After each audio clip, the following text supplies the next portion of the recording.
Esther King had lived alone on her farmland for years. To the drilling men who came in boots and tailored suits, she looked like nothing more than an old black woman with no one to back her. Quiet, isolated, an easy target. They offered money, then pressure, then violence. Tires slashed, animals poisoned, a deadline issued.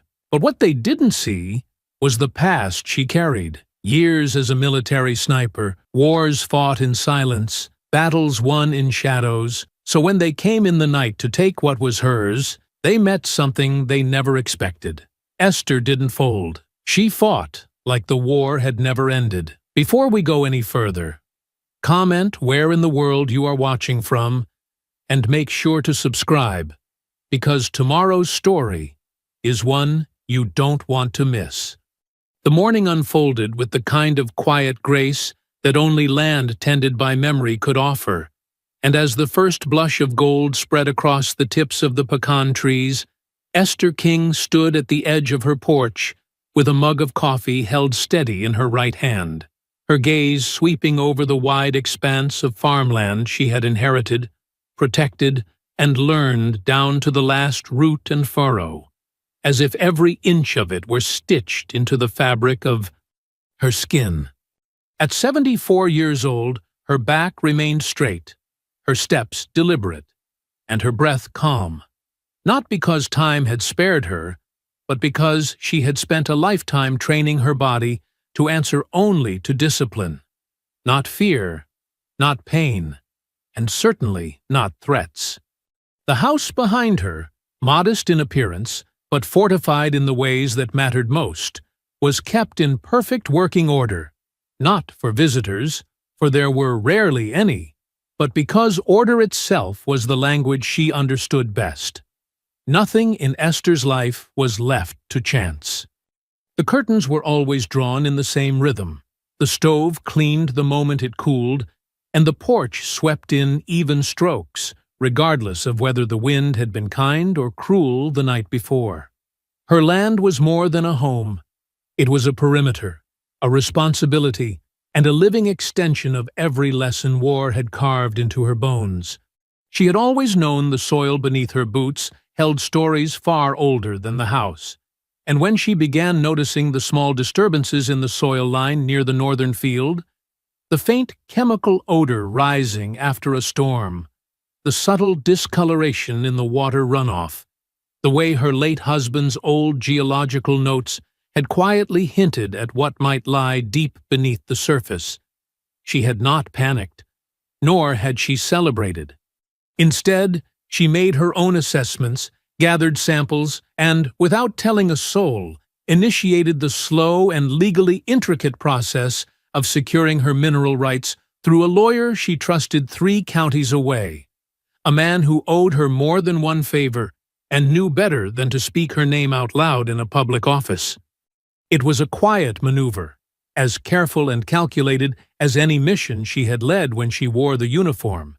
And yet, even with every precaution in place, the news still seemed to travel on wind she couldn't trace, because just weeks after the filings began, strange trucks started appearing near her road, first parked off the gravel shoulder, then moving a little closer each time, always with dark-tinted windows and clean, white exteriors that stood in sharp contrast to the dust-covered locals who worked this land for real. The men inside didn't wear uniforms, but their posture gave them away. Too relaxed for regular contractors, too alert for salesmen, and with eyes that scanned the horizon like men used to walking into rooms they already intended to control. The first time one of them came up her driveway, he did so with a smile so polished it seemed to reflect the sun, wearing a button-down shirt rolled to his elbows, sleeves deliberately casual, as if he wanted to appear approachable, though the sharpness in his voice carried the same clipped edge as a man who wasn't used to being ignored. He introduced himself as a representative of a real estate development group with interest in strategic rural acquisitions, and said his team had heard about the value of her land and hoped to make her an offer that respected her legacy while providing her with the freedom to enjoy the rest of her years without burden. She hadn't invited him to sit. she hadn't offered him coffee. She had listened without blinking, her silence stretching just long enough to force a flicker of discomfort across his otherwise confident face. And when he finally handed her a pristine envelope with gold lettering along the flap and politely suggested she think it over, she took it without a word and waited until he left before she even opened it. That evening, as the sun dipped behind the ridge and the cicadas filled the dusk with their pulsing rhythm, she stood alone at the edge of her field, with the envelope open in her hand and the offer inside staring back at her in bold, unapologetic print. A number so large it might have made another woman pause, maybe even dream. But Esther only tilted her head slightly and looked out across the land she had bled for, worked for, buried a husband. On and guarded for decades, not because it was lucrative, but because it was hers in every possible way that mattered. She didn't hesitate. She didn't sigh. She walked back to the house, opened the iron stove door, and fed the offer to the flames, watching without emotion as the paper blackened, curled, and turned to ash.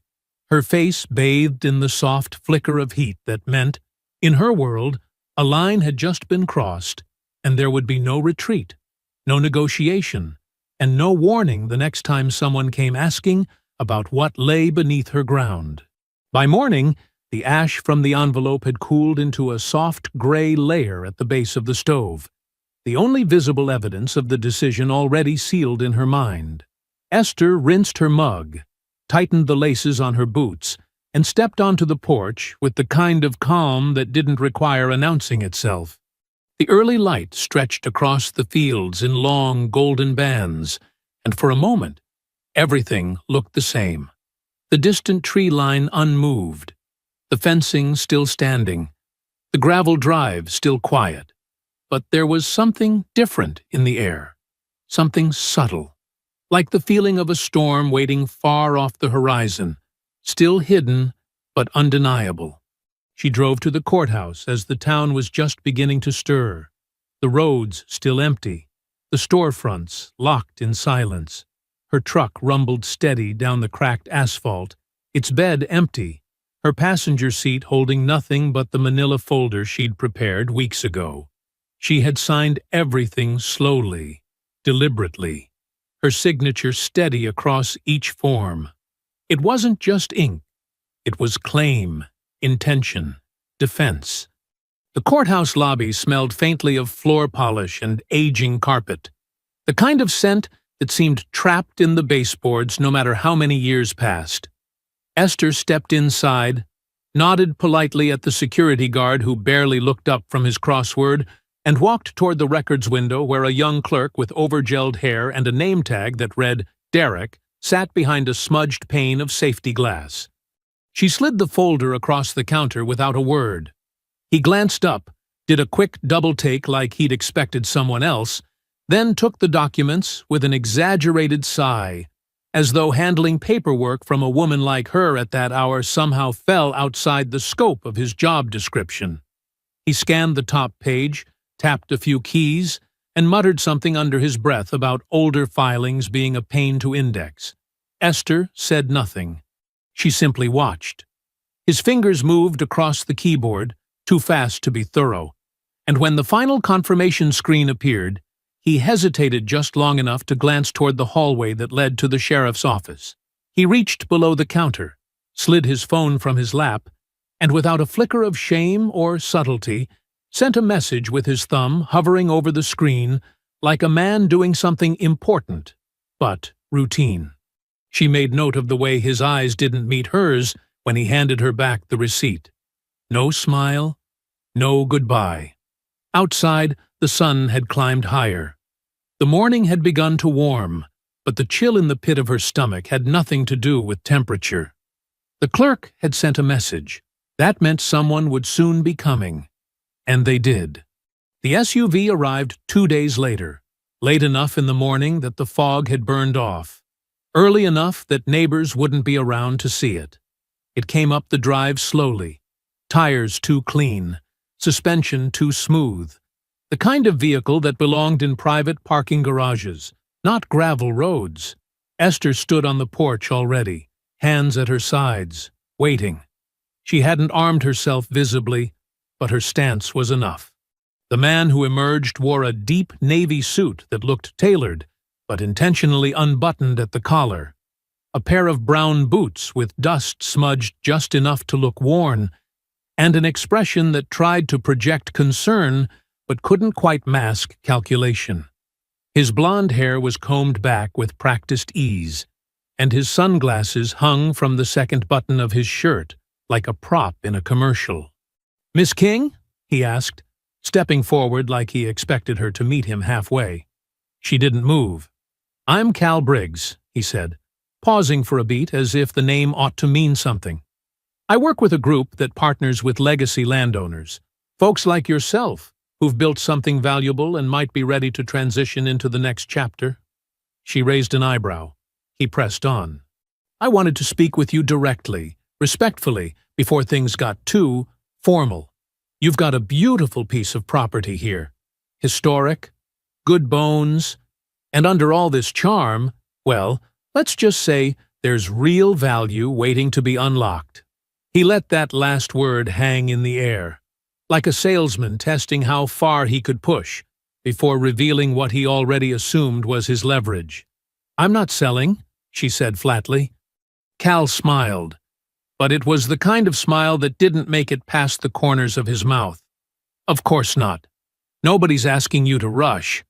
But we'd like to put something on the table, just so you know what's possible. We're not here to disrespect your legacy. Lord knows you've held this place down longer than most could, especially given everything else going on out here."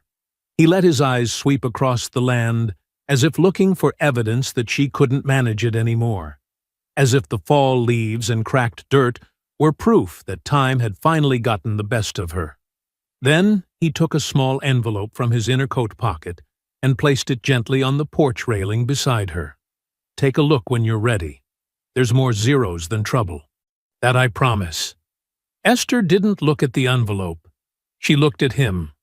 "You came out here to tell me I don't belong on my own land?" His smile tightened. "Not at all. I came to give you a choice. We like to work with folks who understand the world is changing. This isn't personal. It's just business. You've done well to hold on to this place, Miss King, but we both know. Land like this? It won't be quiet much longer. Might as well get something while you can still call it yours." There it was, not in the words themselves, but in the way he said them. The assumption that she didn't know what was best for her. The quiet implication that a woman like her, black and old, and living alone on a tract that white men now wanted, must somehow have missed the memo that it was time to let go. He didn't say anything vulgar. He didn't raise his voice. But Esther had lived long enough to recognize the tone behind the manners, the control buried inside the courtesy. She picked up the envelope, weighed it in her hand without opening it, and said, "You finished?" Cal tilted his head, clearly surprised. "Because if you're not, go ahead. I've got time," she continued, voice even but laced with steel. "But if you are, then take your boots and your offer and get off my land before I make you forget every dollar in that envelope." He didn't smile this time.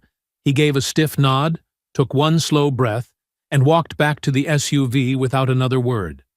As he drove off, kicking up a swirl of dust that lingered long after the vehicle disappeared beyond the tree line, Esther stood still on the porch, the envelope still in her hand, and listened to the wind roll in across her fields like a quiet warning already answered.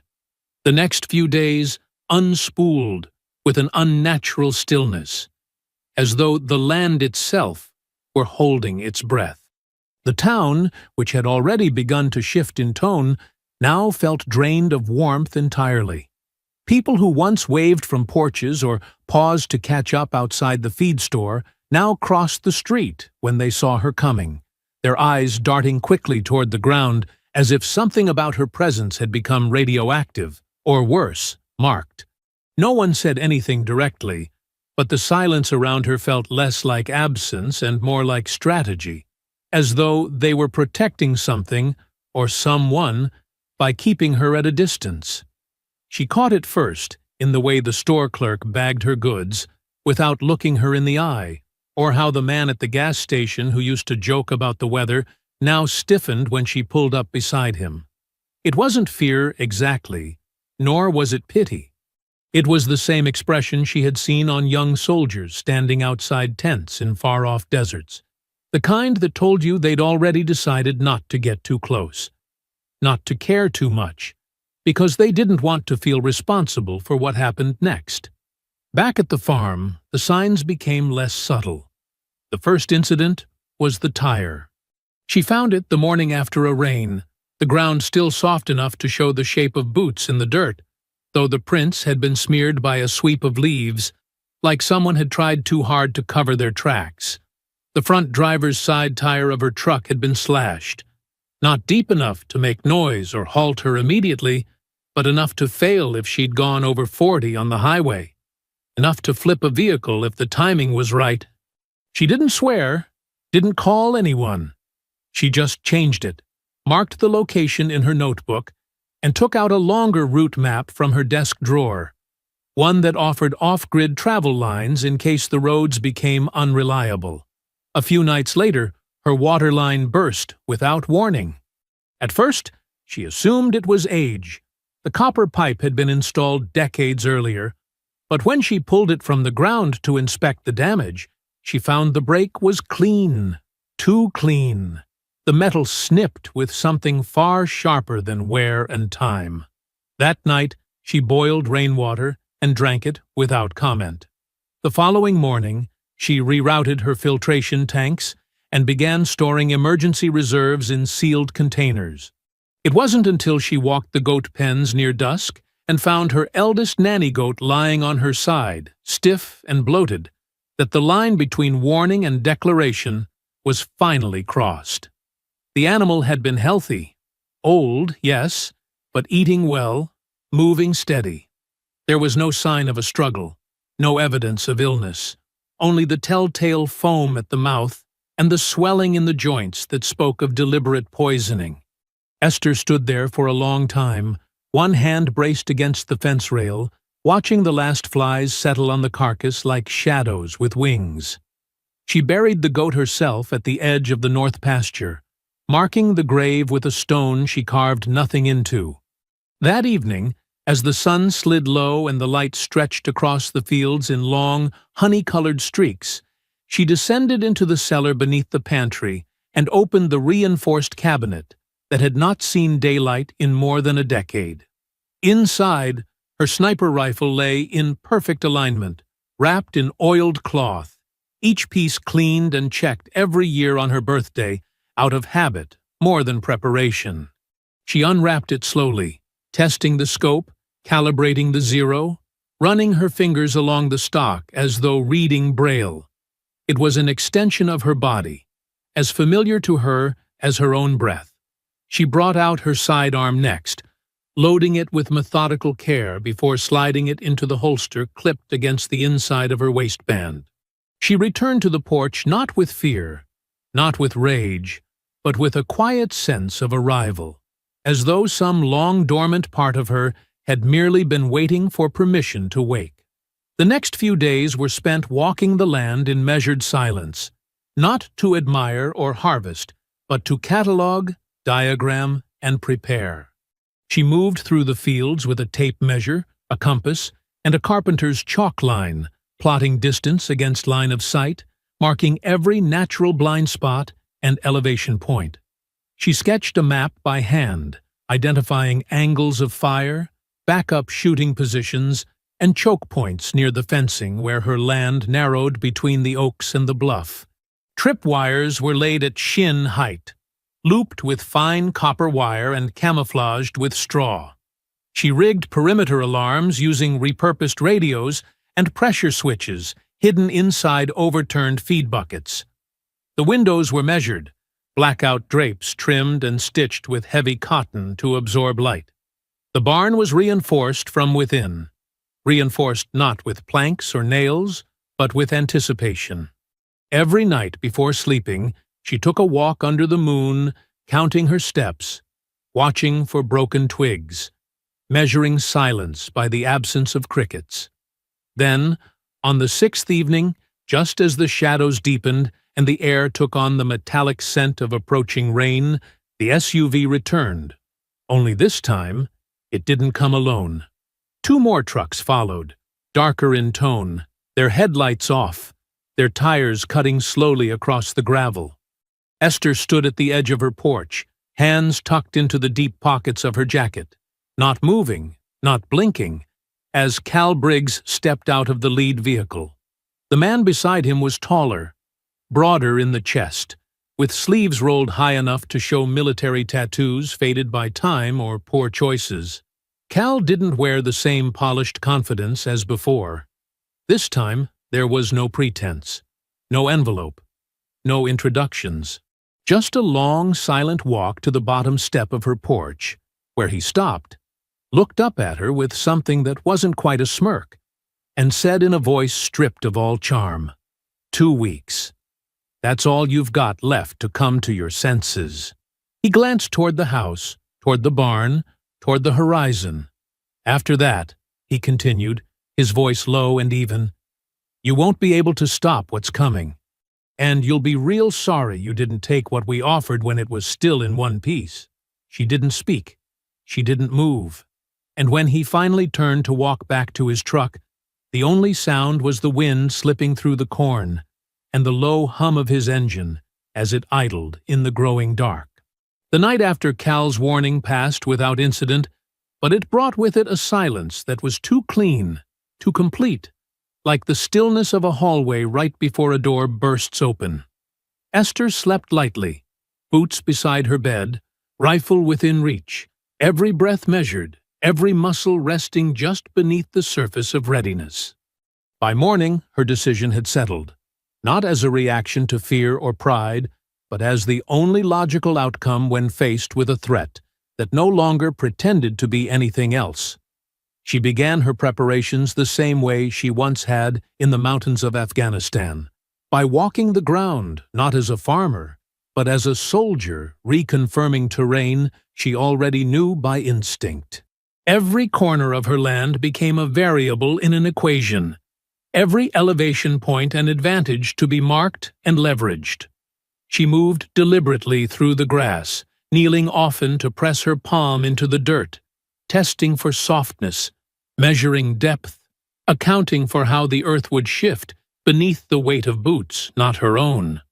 The first tripwires went up at the edges of the west field, concealed by dried leaves and set low enough that no one would see them unless they crawled. Copper wires stretched between posts that appeared to be broken fencing, but were in fact carefully placed anchors, each one rigged to a series of buried chimes and pressure switches connected to an old CB radio system she'd reconfigured by hand. When the wires tripped, the signal would trigger a silent vibration beneath her floorboards. Not a sound, not a light, just a whisper through the bones of the house that someone had entered the outer ring. Inside the barn, she cleared the central corridor, moved the animal feed to the far wall, and reinforced the door with 2 heavy oak beams she'd kept for just in case, though she never said what the case would be. From a trapdoor beneath the grain bin, she pulled up a rusted tin box caked in dust and sealed with a code lock, her late husband's, untouched since the year he died. It took her a moment to remember the combination, but her fingers found it before her mind did, the muscle memory outpacing thought. Inside were the old journals, bound in canvas, and filled with his small, meticulous handwriting. There were notes on water lines, gas pressure levels, seismic readings taken long before modern scans confirmed what he already suspected. Tucked in the folds of the final notebook was a laminated map marked with red grease pencil slashes, locations across the property, notated in a cipher only she and he could read, symbols for observation points, line-of-sight corridors, fallback zones. Beneath the map, wrapped in oiled cloth, was the external drive. It bore no label, no markings, just a black shell and the weight of something left behind not for curiosity, but for survival. Esther set it aside, knowing it would come into play later, knowing the information it held would have value, either as a shield or a weapon. She spent the next 3 days wiring the house and land with hidden cameras, small enough to nestle in tree hollows and fence rails, powered by solar units, and fed into a laptop she kept under the false drawer of her writing desk. The screens flickered to life, quadrant by quadrant, until the entire property unfolded in real-time visuals. Every tree line, every gate, every approach, visible through at least 2 angles. She watched them for hours, adjusting lenses, recalibrating angles, noting where her own blind spots remained. That's when she found the first scout cam. It had been placed high in a tree near the eastern slope, camouflaged well, but not well enough for someone who had spent a career spotting glints of metal from hundreds of yards away. She climbed the ladder with care, removed the unit, and pried it open on the tailgate of her truck. It wasn't amateur tech. It was clean, small, and fed into a secured uplink. She smashed the internal chip with the butt of her screwdriver, tossed the shell into her burn barrel, and then circled the perimeter until she found the second one, tucked beneath a false knot in the bark of an old hickory tree near the creek bed. This one she didn't destroy. Instead, she rewired the transmitter, looped its signal, and fed it footage from 2 days prior. Calm land, no traps, no activity. A still life meant to trick the eye. If they were watching, they'd now be seeing nothing at all. That night, she reached out to Isaac. He answered on the 3rd ring, his voice rough from bourbon or sleep. Though with Isaac, it was hard to tell which came first. "You back in the game?" he asked, before she even said her name. "I never left it," she replied, her voice low and steady. "You calling means you need a scan," he said. 4 square miles, stitched. I need heat signatures, recent tracks, anything crossing the timberline. I'll send it in 24. I'll pull from my No AA backup. Should be clean. Make sure it is. If they're watching my land, they're watching everything. A pause followed, not from doubt, but from understanding. "You alone?" he asked. "I'm enough," she said. He didn't argue, just exhaled through his nose and said, "You always were. Check your inbox tomorrow." She hung up without goodbye. By the next morning, she had relocated her primary sniper nest to the old silo, its steel frame still stable despite the years, now cleaned and converted with sandbags, blackout tarp, and a mattress she cut down from the guest room. From this height, she had clear views of the road, the northern woods, and all 3 approach paths. She opened her rifle case, clicked the magazine into place, adjusted the scope by half a notch, then laid prone with the stock pressed against her shoulder. Her eye aligned to the glass, her breathing slowed, and the wind whispered through the cracks in the metal walls. She loaded the final round and murmured to herself with a tone that didn't tremble, didn't waver, didn't break. Not a prayer, not a curse. Just the same phrase she'd whispered in every country, every operation, every moment, where the trigger was her language and silence was the reply. 0 wind. The sky had folded itself into ink by the time the first vibrations reached the foundation of the house. Esther, lying flat in the loft of the silo, felt the subtle tremble through the stock of the rifle before she saw anything. A rhythm in the gravel, soft but intentional, like boots trying too hard to sound like footsteps left by deer. She didn't shift. She didn't blink. Her cheek remained pressed to the stock, her eye steady behind the glass, the reticle tracing the moonlit slope that led to the fence line near the cattle gate. Then came the light, or rather, the absence of it.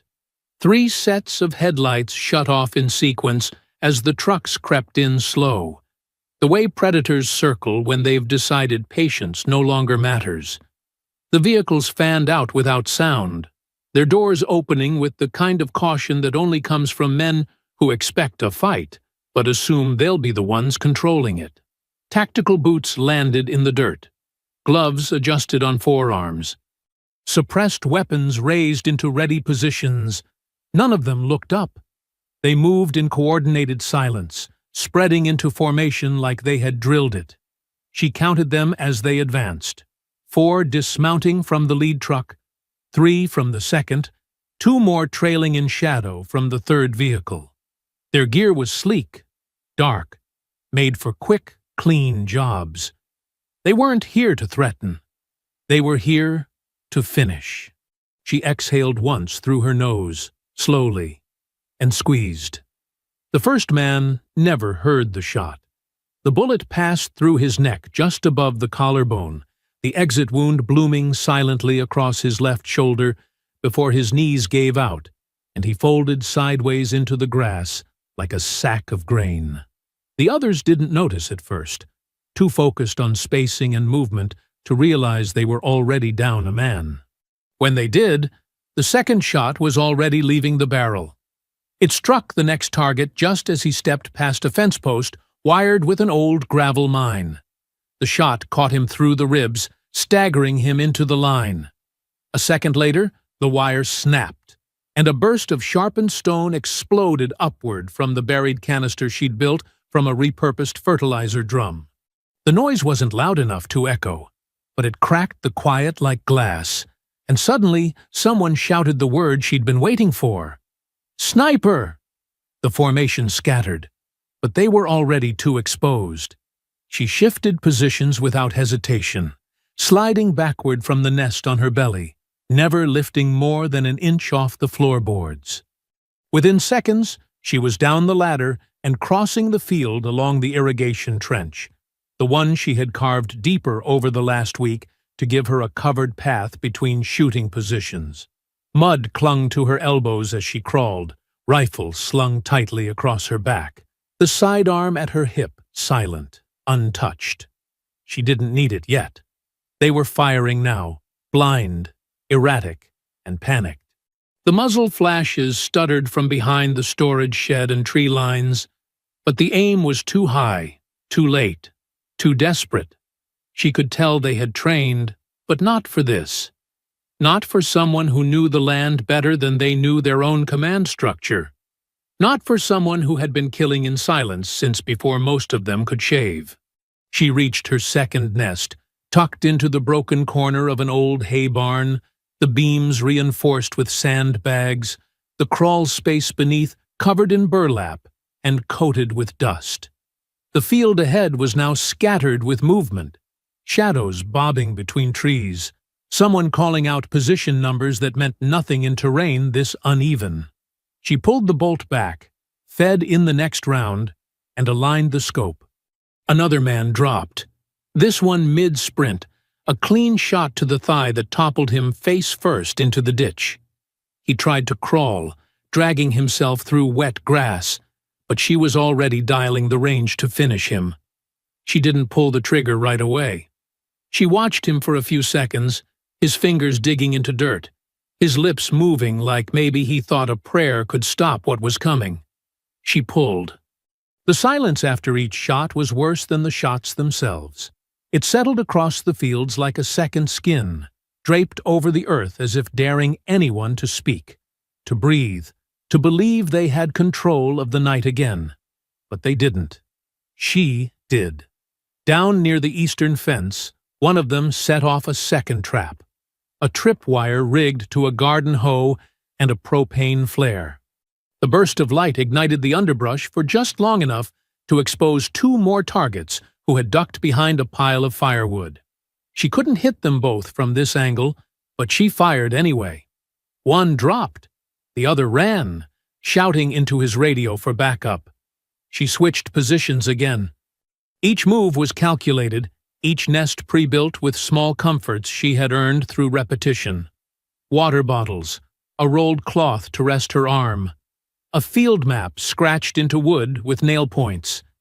She rotated through 4 positions before the trucks even thought to reverse, before the tires finally spun through the mud in retreat, dragging the wounded and the shaken back into their steel cocoons. The last thing they expected was to be hunted by a woman with gray in her hair and ghosts in her bones. The air inside the house had already changed by the time she reached the back door. It wasn't the smell of smoke or cordite or blood. Those came later. But the subtle disruption in the air pressure, the kind that whispered of opened doors and boots tracking across hardwood that had never known strangers.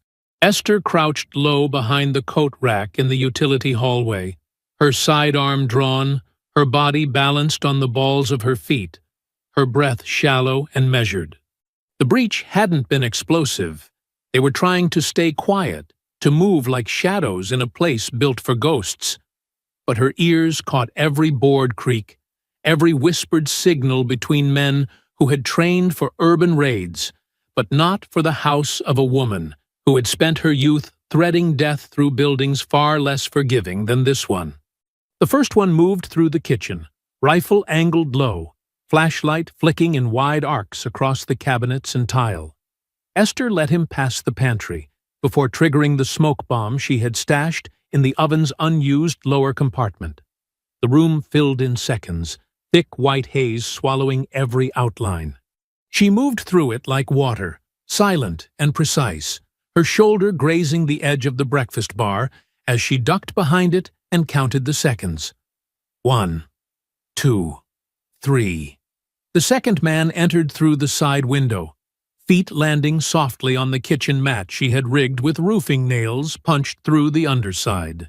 His shout was muffled, more pain than surprise, and she used the noise to mask her movement, sliding in behind the first man and striking the crook of his elbow with the butt of her pistol. The weapon clattered from his grip. He turned, stunned, only to receive a sharp strike to the bridge of his nose. Blood splattered the fridge door behind him as he stumbled backward into the sink. She didn't hesitate. Her left hand came up beneath his jaw, knife angled tight between fingers. She drove the blade into the soft space just under the chin and twisted sharply to the left. He dropped without a sound. A flash of light to her right warned her of the third man just before he opened fire. The bullet grazed her shoulder, the heat of it tearing through the outer fabric of her jacket and biting into skin with a sting sharp enough to jolt but not slow her.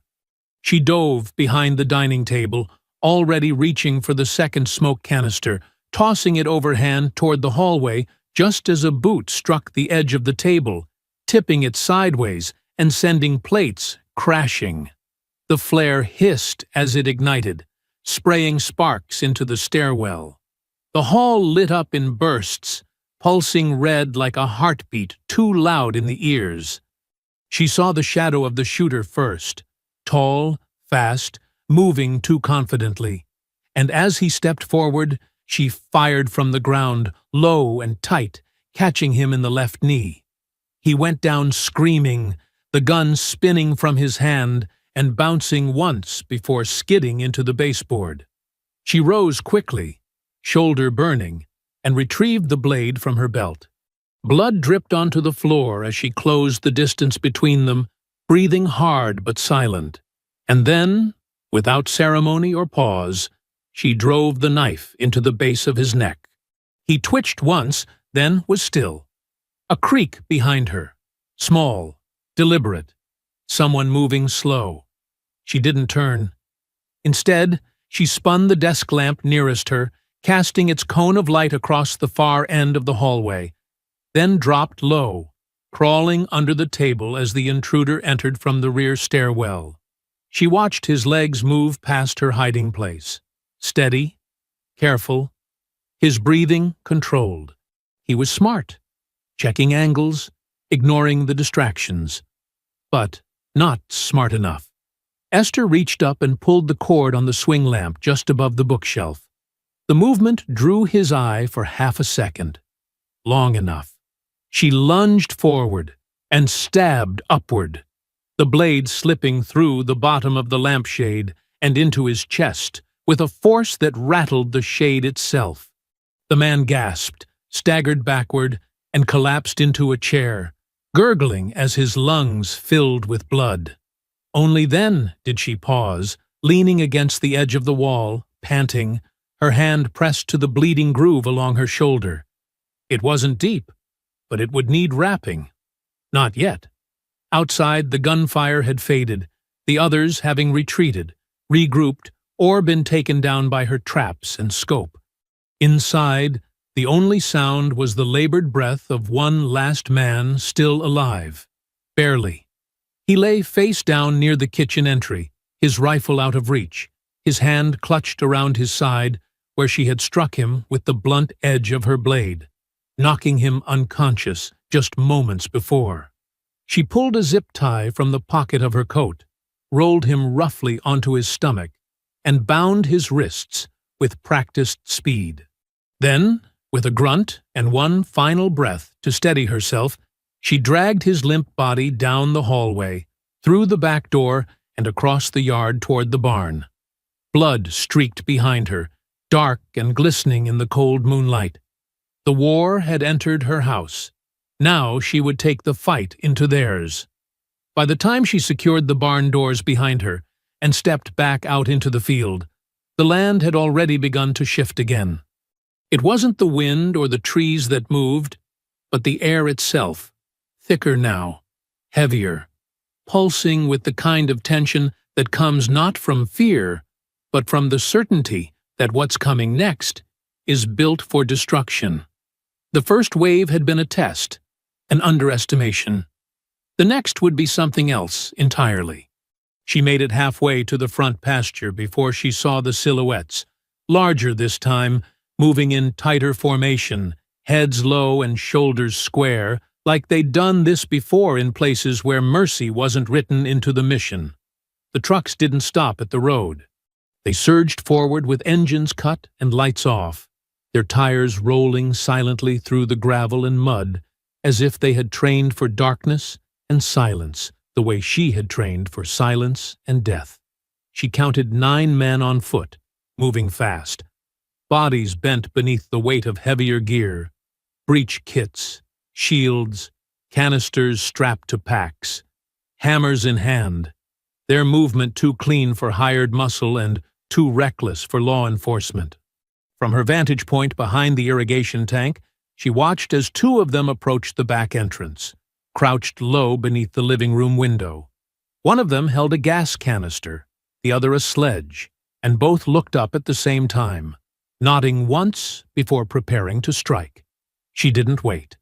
With a flick of her wrist, she triggered the tripwire that ran from the doghouse post to the base of the porch steps. The wire, invisible in the dark, snapped back the latch on a flare rigged above the gutter, and in a sudden burst of shrieking light, the front yard ignited in a blinding white blaze. They staggered back instinctively, shouting for cover, but the confusion had already begun to spread. 2 more men, who had circled wide toward the south pasture, ran straight into the claymore equivalent she had buried beneath the false trough. The explosion wasn't deafening, but it was precise, sending shards of jagged rebar and thick, wet dirt into the side of the tractor, and one of the attackers with it. She moved fast, darting from the tank to the garden trench, her shoulder flaring in pain with every stride. The leg wound she'd taken during the earlier fight had tightened, stiffening with cold and dried blood, but it didn't slow her. She reached the comms jammer beside the compost bin, a reconfigured field radio connected to a solar power cell, and a frequency disruptor she had purchased second-hand from a ham operator with questionable loyalties. She powered it on and slid the dial to the dead zone between law enforcement and commercial radio bands, watching the green light flash once, then hold. Their radios would be useless now. They wouldn't even know why. Shots rang out near the barn. Wild, scattered, desperate. She dropped flat against the row of overturned soil, crawled until she reached the fence post near the willow tree, and sighted in through the scope she had mounted on her backup rifle. One of the attackers had taken shelter behind her wheelbarrow, firing into the dark like it might answer him. She steadied her breath, exhaled, and squeezed. He dropped forward into the dirt, his body limp before it landed. At the house, they finally breached. The back door splintered under the weight of the hammer, the metal frames snapping with a groan that echoed across the yard like a church bell fractured by fire. Esther knew they would come through the kitchen first, that they would stack, clear, and assume their speed gave them the upper hand. What they didn't know was that she had removed the refrigerator from its usual spot and replaced it with a frame-mounted steel rod, bent at an angle, set just above eye level. She reached the porch seconds after they entered and slipped through the broken siding on the north wall. Moving through the smoke-filled hallways, she used their confusion against them. Two were already blinded by the flash flares, rubbing their eyes, weapons swinging low. A third moved with intention, pressing through the smoke, barking orders that didn't match military cadence. She ducked beneath a swinging flashlight beam, pressed herself against the pantry wall, and waited for the thud of his boot to pass the threshold. Then she struck. The rod connected with the side of his head, just above the ear, and the man dropped instantly, collapsing with a grunt into the floorboards. She reached down to roll him over and froze. Cal. His face, even bloodied and slack-jawed, was unmistakable. The same smug curve to the jaw, the same polished arrogance now collapsed in a heap beneath her kitchen light. She bound his hands quickly, dragged him by the shoulders through the hallway, and left him behind the upturned dining table before returning to clear the house. When the sun finally rose, it did so without drama. The field smoked in soft tendrils, patches of churned earth glowing faintly in the new light, and her porch was littered with debris, broken boots, spent magazines, a gas mask hanging from the rail like a piece of shed skin. 3 of them were alive. 2 of the subordinates lay unconscious in the grass near the west field, both stripped of weapons and gear, their arms tied behind their backs with electrical cord. Cal remained inside, groaning now, shifting slowly like he had expected to wake somewhere easier, softer, safer. Esther stood at the top of the porch steps, her body slick with sweat and grit, the blood on her shirt a mix of her own and others. Her breathing was even.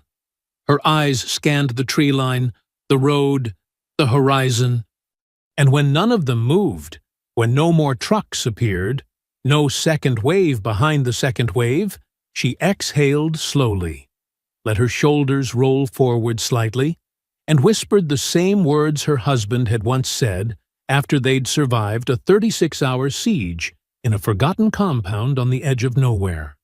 That's all of them, for now. Then she stepped down into the grass, her boots silent on the blood-wet ground, and went to collect what they thought they could leave behind. The barn, in daylight, looked unchanged to anyone unfamiliar with its second purpose. The wide red doors, worn smooth by time and sun, hung slightly crooked on their hinges, and the rusted latches still bore the marks of years gone by. Inside, however, the space had transformed. Not into something grotesque or monstrous. Esther had never needed theatrics to make her point, but into a place where silence was thick and deliberate, and every creak of wood or drip of water served a purpose beyond its sound. The 3 men sat bound to reinforced chairs she had bolted into the concrete days ago, each positioned at a slight angle from the others, just far enough apart that they couldn't whisper, couldn't see each other's expressions, but could hear everything. Their wrists were zip-tied, their ankles secured with paracord pulled tight against the floor brackets. Duct tape had sealed their mouths during transport, now removed with a slow, deliberate hand, not to grant them speech, but to measure their reaction to its return. Esther didn't speak for the first hour. She moved around them with quiet efficiency, adjusting lights mounted on portable tripods, wiping blood from her temple with a cloth soaked in cold rainwater, resetting the battery on the small field recorder she'd placed on the shelf above Cal's head. She let the barn settle into itself, the distant ticking of a leak in the roof, the wind pushing through the slats high along the back wall, and the slow, steady rhythm of water dripping from a metal bucket suspended just above the concrete near the far door. Every sound was intentional, and none of it was rushed. She poured water from a tin kettle into 3 canteens, left them just out of reach on the ground, then turned on a single hanging bulb that swung lazily above them, casting long, shifting shadows across the barn floor. When she finally pulled up a folding chair and sat facing them, her expression was unreadable. Not hard, not cruel, just quiet and entirely in control.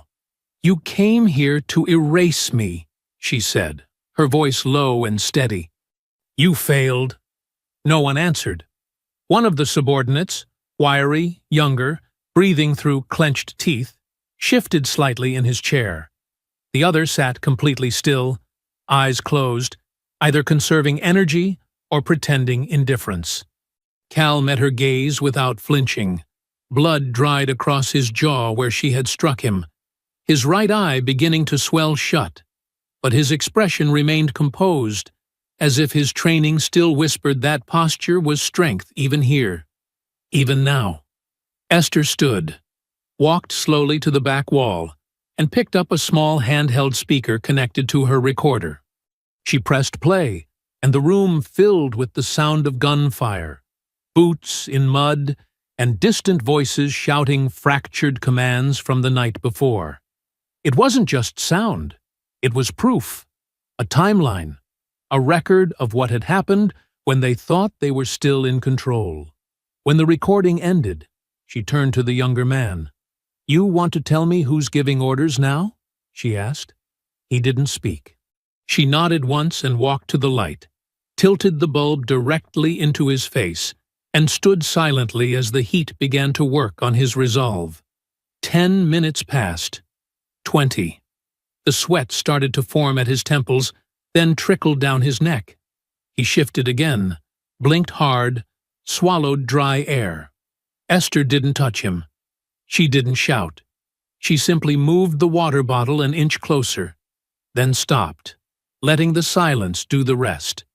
"I'm not dying for this," he muttered at last, voice cracked and raw. "Who are you dying for, then?" she asked, crouching slightly, her voice calm and even. He hesitated. "We don't know names, just layers. We're told when, where, how. The money comes from out of state. Transfers, cash drops, sometimes fake construction bids." "And Cal?" she asked, without looking at him. "Middleman," the man whispered. "He tells us what land to clear." She walked over to Cal, crouched in front of him, meeting what was left of his gaze. "You want to keep playing the professional? Or should I let him keep talking?" Cal smiled, but it was tight now, hollow at the edges. "You're not gonna kill me, Miss King." "No," she said, "but I don't need to." She pulled a folder from the shelf, one of her husband's. She laid it open on the table beside Cal's chair, flipping through pages marked with land registry codes, transfer documents, and surveys all tied to the property surrounding hers. "You've been here before," she said. "Years ago. Quiet purchases, forced liens, families that left in the middle of the night. You were part of that wave too, weren't you?" Cal didn't answer, but the flicker in his expression was enough. She slid a photograph across the table, grainy, black and white, taken from a drone years ago, showing Cal standing with Cobb outside a state land auction office. "You think no one was watching," she said. "You think my husband didn't see what was coming?" Cal's lips parted slightly. He inhaled but said nothing. She leaned in, voice quiet now, nearly tender. "You ever tell your daughter how you make your money, Cal? Because I will. I'll tell her, and I'll tell the courts. and I'll send the audio to every paper west of the Mississippi if I have to." His jaw clenched. "Sheriff Cobb," he said finally, his voice like gravel in his throat. "He gets the names. He gets the filings. He knows who to lean on. The rest of us, cleaners." "And the registrar?" she asked. Cal nodded once. "Her job was to delay your paperwork. You weren't supposed to file in time. Once the window closed, we move. Claim squatters' rights, stage a chemical spill, condemn the land. Same play, as always." Esther pressed stop on the recorder, then stood. "You put me on a list," she said, her voice low now, filled with something older than anger. "You had no idea what kind of name you were crossing out." She walked to the door, opened it to the cold morning light, and let the silence hang behind her like a judgment waiting to fall. Inside the barn, the men remained bound, but the story had already started to break. She didn't return to the house right away. Instead, she walked the edge of the property line, one slow step after another, her boots pressing deep into the still wet earth, the cold morning wind curling through the trees with the kind of hush that only followed a night of violence. The barn doors remained shut behind her, their interiors still cloaked in the weight of confession, and though the sun had fully crested the horizon, nothing about the light felt clean yet. There was a knowing in the air now, a shift, not just in what had been done, but in what had been revealed. By the time she stepped through her front door, the adrenaline had dulled to a quiet ache in her joints. Her hands, still lined with dried blood, moved with muscle memory more than thought as she lit the stove, boiled water, and poured herself a cup she never drank. The cup sat cooling beside the window while she reached into the drawer below the sink and pulled out the old green ledger she hadn't touched in years, the one her husband used to keep tucked beneath the third floorboard in the bedroom, marked only by a frayed ribbon and a single faint cross on the spine. The journal wasn't what it seemed. It never had been. The first few pages were lists, fencing materials, feed calculations, rotational crop plans, but after the second section, the entries changed. The writing grew tighter, more deliberate, and the dates became sporadic. Esther recognized the structure immediately. Operational shorthand, one they had used in the field when notes had to be disguised as logistics or inventory. Her husband, who had walked away from service with injuries no one could see, and a mind that stayed locked onto mission cadence, had embedded a cipher in his pages, just in case someone ever came looking to understand what he hadn't been ready to say aloud. She turned the journal sideways, angled it beneath the morning light, and followed the diagonal lines marked faintly in red pencil, coordinates hidden in supply totals, names buried in expense columns. The patterns were old but familiar, and as she decoded them, the truth began to take shape with painful clarity. He had known about the gas years ago, not from a neighbor, not from a company report, but from a quiet contract signed by an out-of-state agency that had flagged the mineral content beneath their land as high value. He hadn't told her because he'd been working to slow the process from within, using outdated surveys and technical obfuscation to stall exploration permits. He hadn't wanted her to worry. He thought he could buy them time. But someone had found out. The entries near the back grew darker. There were notes about meetings with a state officer, a man who had promised confidentiality, who had taken copies of the forged maps and said he would bury them beneath other filings until the political winds shifted. Esther read the dates carefully. One stood out, circled twice in black ink, and followed by only one more line, written in a hand that had started to shake. Meeting confirmed. Cobb's name came up. Need to be careful. That was the last entry. Her husband had died in a single-car accident on the highway. Back from that meeting, the truck found crumpled in a ravine. The report said the brakes had failed. No autopsy was ordered. Sheriff Cobb was the first on the scene. He had personally delivered the folded flag and the condolences. Esther closed the journal, her fingers resting on the frayed edge of the last page, her breath shallow but steady. The noise outside, birds, wind, the distant groan of tree limbs, faded until there was only the pulse in her ears and the weight of understanding settling in her chest. This hadn't been about a land grab, not entirely. It hadn't been just about the gas or the title or the money. It had been cleanup. A final piece of a plan started years ago, unfinished because her husband had stalled them too long. She hadn't just become a target because of the mineral rights. She had become a target because she was married to a man who had made it his mission to keep those rights hidden, and who had died for his trouble. She stood slowly, walked to the living room, and opened the drawer where she kept the last photograph of him, the one in uniform, standing beside her on the day they came home together for the final time. His smile in that photo wasn't forced or cautious. It was whole. "So that's why they really came," she whispered. Her voice didn't tremble. It carried the kind of quiet finality that sounded more like ceremony than grief. Outside, the barn remained locked.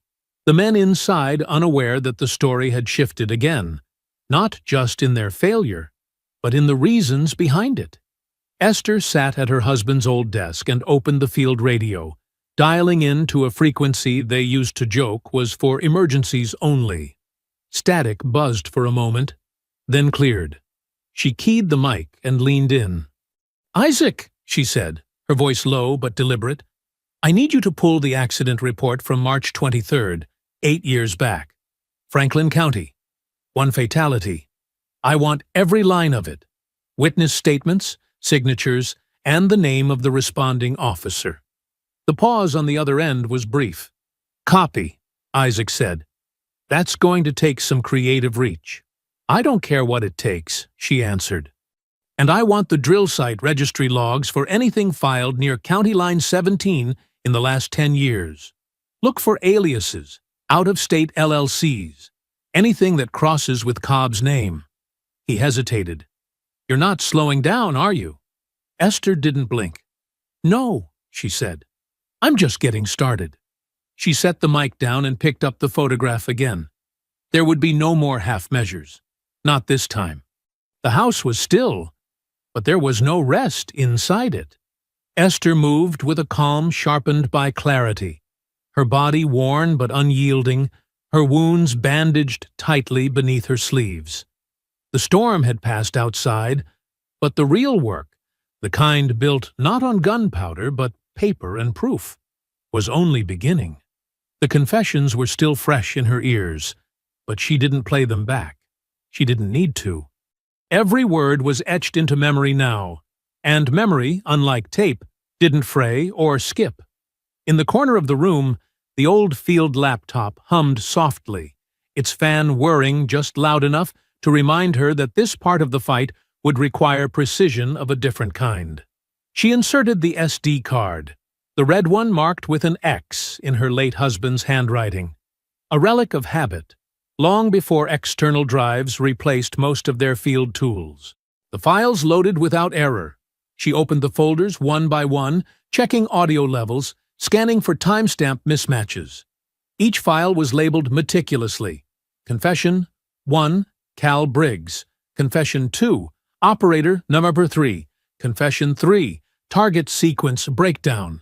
A master folder contained geotags, land records, corrupted transfer receipts, and a side-by-side comparison of the delayed filings cross-referenced with Cobb's name. Proof, not speculation. She encrypted the backups to 3 separate drives, 2 physical, 1 virtual, and placed one into a hollowed-out floorboard beneath the hallway rug, another into a waterproof pouch she buried beneath the azaleas in the west garden. The virtual version was uploaded to a secure cloud hub run by one of Isaac's old surveillance contacts in Nevada. Someone who owed them more than a few favors and didn't ask questions unless he was trying to keep you alive. By noon, 3 identical packages sat on the table, plain cardboard, sealed with craft tape, each one addressed by hand. One to a small investigative newsroom out of Mobile that had a reputation for chasing corruption cases the bigger stations wouldn't touch. One to a state government watchdog group that had sued Cobb's office twice in the last 5 years. And the third, the heaviest, bound for a retired federal prosecutor now running a legal podcast that had, just last month, publicly questioned the legitimacy of land seizures across the state's southern counties. Each box contained a thumb drive, a transcript, and a note written in Esther's measured hand. You don't know me, but you know the pattern. Here's what it looks like when someone survives it. She drove the parcels herself, using the old truck with the stolen plates Isaac had sent her last spring as a joke that had become useful in a way neither of them expected. She mailed each package from a different post office in 3 different towns, pausing in none of them long enough to register as familiar. At each stop, she left a small piece of her silence behind and carried nothing back but air. That night, with the barn secured and her house again dark but fully wired, she sat at the kitchen table and opened her notebook to a name she hadn't written in years. Mariah Knox. She had seen her once, years ago, giving a talk at a veterans' rights rally about environmental displacement and legal protections for underserved landowners. The young lawyer had spoken not with anger, but with clarity. And clarity, Esther had learned, was rarer than rage in most people who fought against systems like this. Mariah had since made a name for herself challenging corrupt pipeline contracts and winning 3 injunctions against state-backed drilling corporations tied to interstate fraud. Esther hadn't needed her before. She did now. She placed the call just after 10. The phone rang 5 times before a calm, no-nonsense voice answered. Mariah Knox. This is Esther King. You don't know me, but you've been tracking my land. A pause, then the sound of a laptop keyboard tapping. You filed the mineral claim out of Franklin. 72 acres. Filed late, but it stuck. That's right. What happened? They came for me. At night. In numbers. Did you defend it? Yes, Esther said, and I recorded everything. Mariah's tone shifted, not with disbelief but with engagement. Do you have documentation? 3 audio files, 2 names. 1 signed order blocking the mineral registration, forged by a county registrar. I have Cobb tied to LLC transfers, and a confession that includes the phrase, "She was always on the list." There was a sharp exhale on the other end. Then, silence. I've got a press connection at the Ledger, Mariah said finally, and I'm 2 weeks away from filing an ethics suit against the Energy Land Board. If I bring this to court, it changes the entire foundation of my case. Are you safe? Safer than they are. Good. Then here's what we're going to do. They spoke for over an hour, moving through details like 2 officers planning a joint operation. Mariah would coordinate the press release, anonymous source at first, but authenticated through geotagging and confirmed metadata. She would file for an emergency injunction on behalf of Esther, then expand the case to include whistleblower protection once the information went public.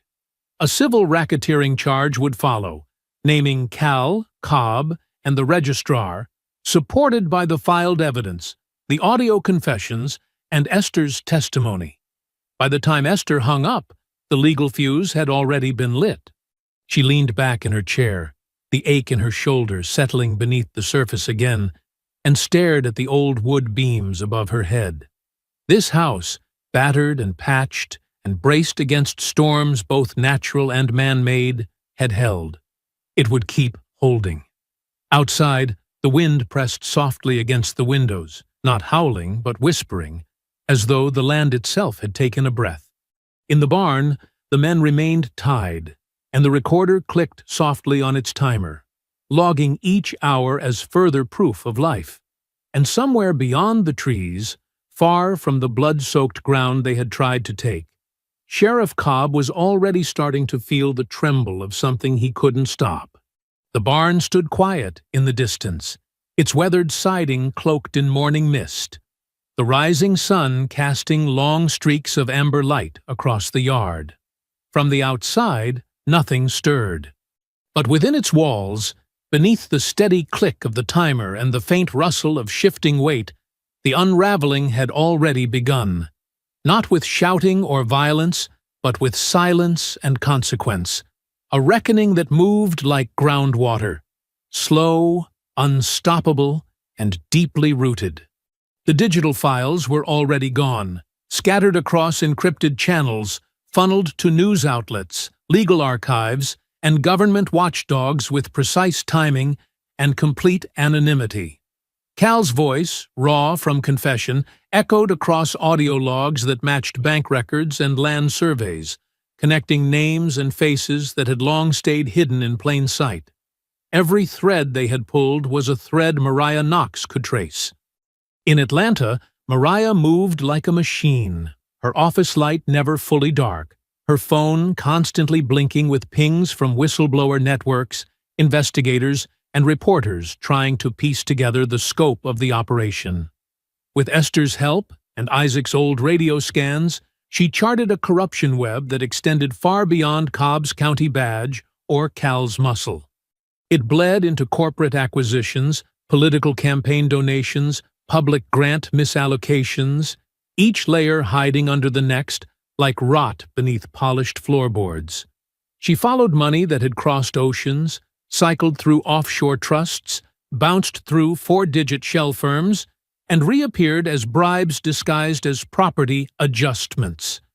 She mapped it all and didn't say a word until the whole picture stood in front of her.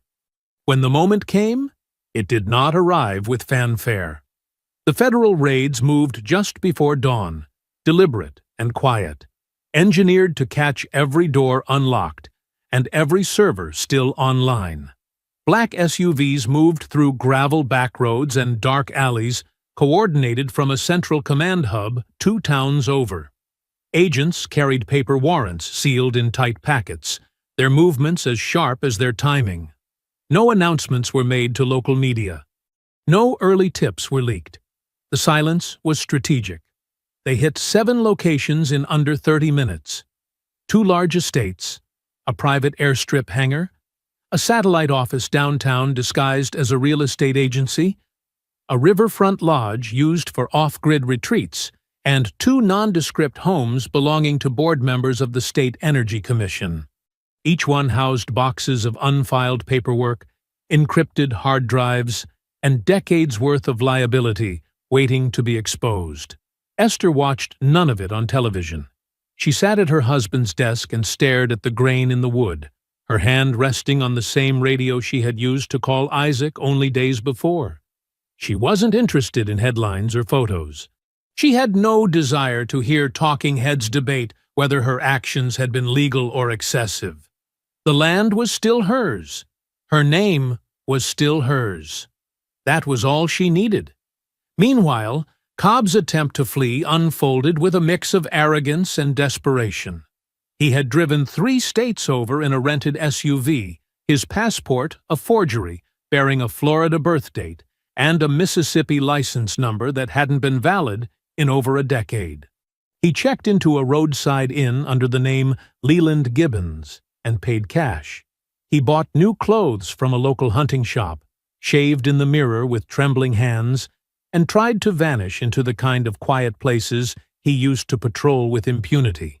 But the net had already closed. He was pulled over by a state trooper just past the levee. The vehicle flagged before he even crossed the county line. Inside the SUV, they found burner phones, a stack of cash in foreign currency, and a map with 3 border crossings circled in red ink. He didn't protest the cuffs. He just looked off into the trees as if they might open up and offer him one last escape. But there were no more exits. Back on Esther's land, the men she had left bound in the barn remained right where she'd placed them. Silent, still, and in no position to run. She hadn't spoken to them since that final recorded confession. No threats, No questions, no gloating, just food left within reach, water refilled, and a heater humming low in the corner. Enough to keep them from freezing, but not enough to offer comfort. When the first federal agents arrived on her land, she met them at the gate with no weapon in hand, only a folder containing passwords to the encrypted backups and the digital key to her own logs. She pointed toward the barn and said, with a calm that carried no pride and no hesitation, "3 inside, all armed when they came, all alive now." They nodded, thanked her, and proceeded without another word. The agents processed the captives without incident, noting the medical attention they'd already received and the clear evidence of restraint, not cruelty. The men were shackled and led away, no longer soldiers or enforcers, but witnesses and evidence in a case they never thought would leave the county line. Cal, for all his bravado and threats, gave a full deposition within 48 hours. Faced with a wall of evidence, federal charges, and a string of accomplices eager to trade stories for lighter sentencing, he accepted the role of whistleblower. His testimony sealed 3 federal indictments and helped accelerate subpoenas against 2 sitting state energy commissioners. Back at the courthouse, Esther's paperwork, once stalled, lost, or conveniently delayed, moved through without friction. No more clerks side-eyeing her, no more misfiled signatures or forgotten stamps. Her legal title was restored, mineral rights secured, and ownership reaffirmed at every level. When asked if she'd be willing to appear in court or on camera, her answer was the same. No interviews, just closure. By week's end, the headlines had changed. What began as a missing permit case in a forgotten township had become a national story of land theft, corporate conspiracy, and one woman's refusal to yield. But Esther didn't watch the broadcasts. She stood near the barn, staring at the scarred dirt, where trucks had once rolled in and bled back out, where boots had pressed deep into her ground with arrogance, thinking she would fold. She didn't fold, and they would never forget the cost of underestimating her. The indictments came swiftly once Cal's statement was entered into evidence. In a sealed courtroom session attended by federal prosecutors and forensic auditors, his confession, matched with GPS logs, recorded wire transfers, and internal correspondence pulled from seized servers, became the keystone in a case that had been quietly building momentum behind the scenes. One by one, members of the State Energy Board, city zoning officials, and regulatory agents who had rubber-stamped illegal contracts began submitting their resignations. Some cited personal reasons. Others vanished behind non-disclosure agreements. But the headlines told a clearer story than any official memo. A coordinated effort to defraud vulnerable landowners in favor of a syndicate hidden behind shell companies and offshore accounts. The men tied in Esther's barn had been transferred into FBI custody by the time the morning sun reached its peak. She had left the barn doors open, deliberately, so the agents could see the evidence without obstruction. They found the captives fed, bandaged where necessary, and seated beneath a blinking camera that had logged every hour of their captivity. Esther had kept everything clean. No bruises that didn't come from the fight, no injuries inflicted after surrender. They had been given blankets, water, and medical aid. One of the agents, after reviewing the footage, simply nodded and made a note in his report. Subject used non-lethal restraint and demonstrated clear intent to preserve life once targets were incapacitated. There were no further questions. As for the ones who had not lived through the night, their bodies were recovered with care, tagged and bagged by professionals who knew better than to ask Esther what had happened in the dark. The evidence told the story for her. The propane flare near the firewood stack, the shrapnel pattern by the southern fence, the deep impressions left behind by the breaching hammers still clutched in dead hands. Each piece aligned with her account and matched the timestamps from her mounted cameras. The federal report would later classify all 10 deaths under defensive action taken during an organized armed assault. It was a legal term, but one that carried no stain on her name. Sheriff Cobb didn't run far. After failing to cross state lines using a falsified identity and a rental car procured under an expired drilling license, he was taken into custody by a quiet task force stationed at the county line. His suitcase held more than fake credentials. It held a thumb drive encrypted with bribe records, land grab directives, and a partial list of targeted properties. Esther's name was circled in red ink. He had no chance to speak for himself in court. His arraignment was closed to the public, and though his mugshot leaked within hours, the press release simply read, "Charged with conspiracy, racketeering, and obstruction of justice in a multi-state fraud case." He was denied bail. Mariah Knox handled the rest with surgical precision. She and Esther reviewed every document together at the old kitchen table where the war had begun. It was there, beneath the soft light of a single lamp, that they laid out the paths for restitution. Esther's mineral rights were not only honored, but secured under full federal protection through a clause in the Whistleblower Land Security Act, a provision rarely used, but invoked in light of the attempted land seizure and violence she had endured. The rights were irrevocable. The land could never be touched without her express permission. No more loopholes, no more games. When Mariah offered Esther a seat on the advisory board for the new Land Protection Coalition, named in honor of her fight, Esther declined with the same quiet certainty she had carried through the worst of it. "I didn't do this to join another room full of people with opinions," she said plainly. "I did it so the next black woman holding a deed doesn't have to pick up a rifle just to keep her ground." Instead, she used part of her settlement, not the hush money from lawsuits, but the clean federal payout tied to protected mineral claims, to establish the King Land Trust. Its mission was simple: to locate, defend, and preserve black-owned farmland across the South. No politics, no cameras, just quiet paperwork, legal firepower, and permanent ownership that couldn't be stolen by forged bids or buried clauses. The men who had come for her never spoke her name again in court. Cal pled to a reduced sentence in exchange for everything he knew, which turned out to be considerable. The two men captured beside him accepted plea deals as well. Their silence traded for time. None of them saw the inside of her barn again. And the land itself, the fields that had once hidden traps and soaked up blood, grew quiet again. Not in the sense of forgetting, but in the way trees remember storms without needing to speak of them. Grass regrew over the buried safe. The fence posts stood tall once more.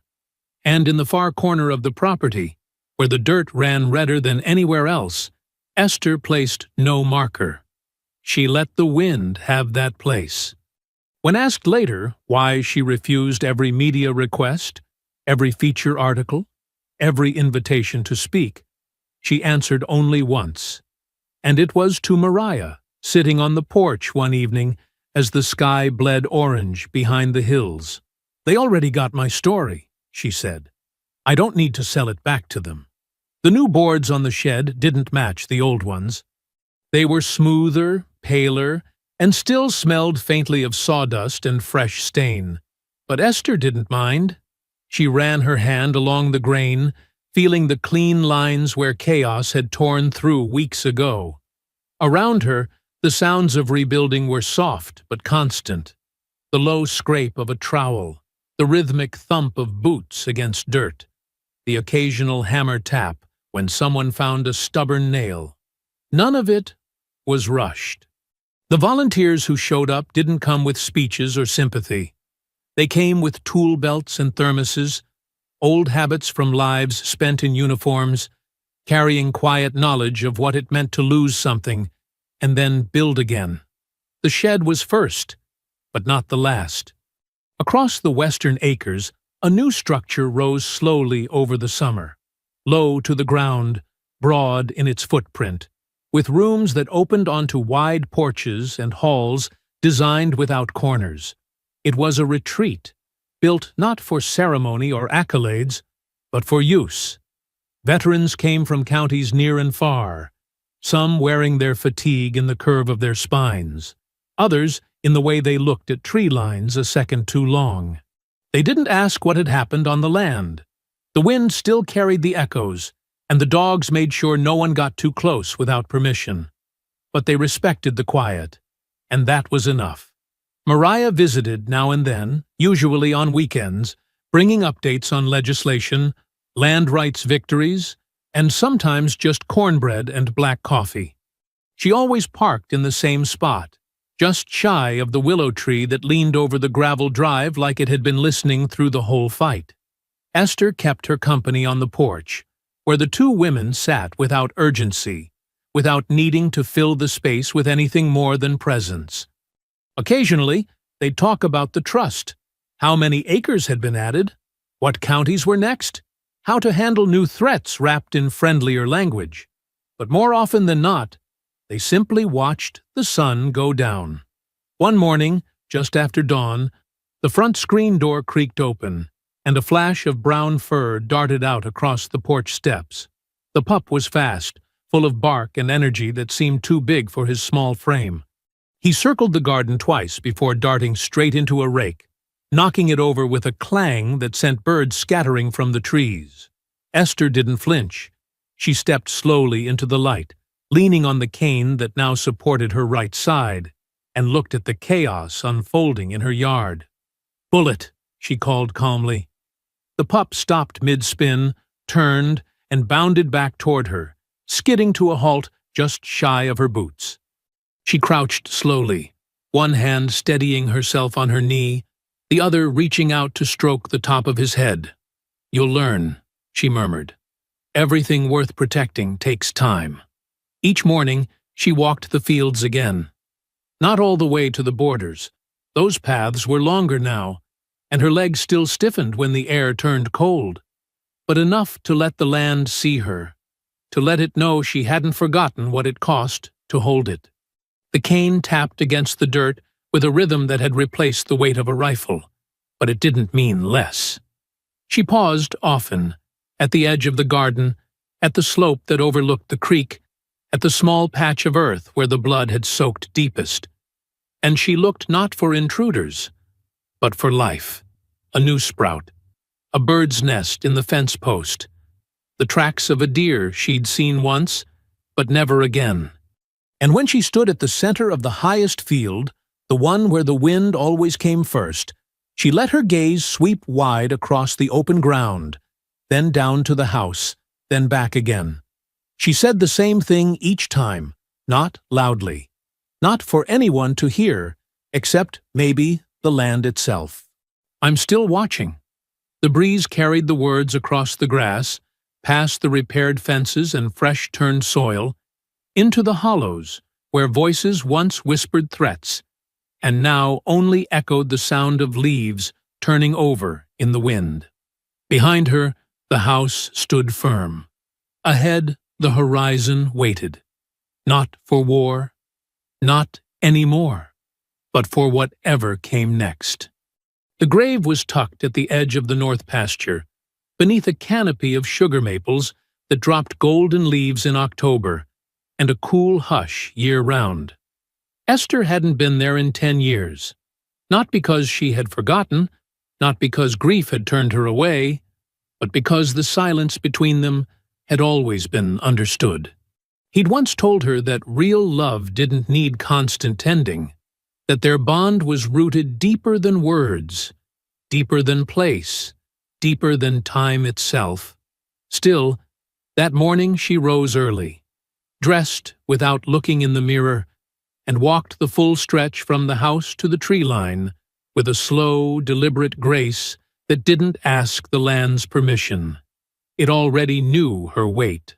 She brought no flowers, just the flash drive.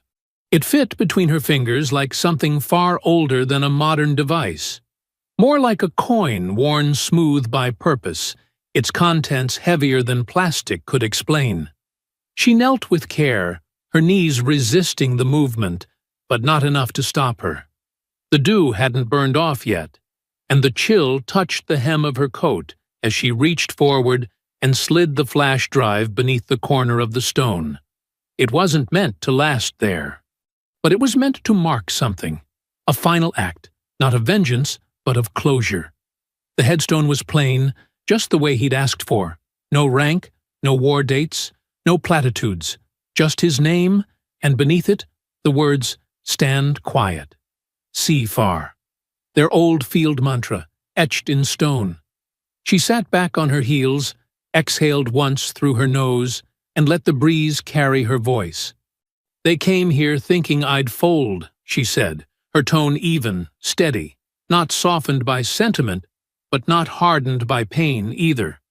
"Thought this old house was just that, old. Thought I was past fighting. Thought you weren't still here." She glanced toward the horizon, then back to the name in the stone. "But you married a sniper." The silence settled again, but it was not empty. It was full, stretched wide like the pause before a sunrise, waiting only for memory to rise. And with that, the air around her seemed to slow, and what followed was not seen, but remembered. A flash of heat, her younger self, hair pinned under a cap, breathing through the scope at the edge of some distant hill. Heartbeat synced with the wind, eyes sharp and unshaken. The grip of the rifle steady, her finger poised not out of aggression, but duty. Then the softer warmth of her husband's laugh, sun-soaked and reckless, echoing from a jeep parked outside a tent in Kandahar. Him teasing her about how she never missed, how she made even silence feel tactical. She'd rolled her eyes, but smiled anyway, because he was the one person who never looked at her like she needed fixing. Another memory bloomed. The night he brought her to this land, told her the soil was good, that it had veins of strength running through it just like her. They had stood on this very field and watched the sky turn from copper to indigo, not saying much, just letting the future wrap around them without fear. And then, that last conversation, years later, right before he left for that meeting, the one that cost him everything. His hand on her shoulder. The words he didn't say, but didn't need to. And her promise, unspoken, that if anything ever happened, she would hold the line, no matter what shape the threat took. She blinked once, slowly, and the present returned. Her fingers grazed the edge of the stone, not to clean it, not to fuss, just to feel that it was still there, that he was still here. Not watching from above, not whispering from the trees, but resting. Because now, finally, she could tell him it was done. She rose, using the cane for balance, and stood facing the pasture. Bullet sat nearby, watching with a tilt to his head, as if he knew this wasn't just another walk. "You can rest now," she said, not to the wind, not to the earth, but directly to the space between them. And with that, she turned and made her way back down the worn path toward the house, the cane tapping steady rhythm against the ground, the flash drive tucked safe beneath the stone, and the sun rising strong behind her back. The camera crew arrived late in the afternoon, their van rolling up the gravel path with cautious tires, as if even their equipment understood it was trespassing on sacred ground. Esther had agreed to the interview only after they promised two things: that she would have the final word, and that nothing would be edited to soften the truth. No narration, no dramatization, no pity. She wore a dark blue button-down shirt, sleeves rolled just past the wrist, and a silver pin at the collar that once belonged to her husband. Bullet lay by her feet as the director adjusted sound levels and tried not to stare too long at the rusted traps lined neatly on a shelf behind her.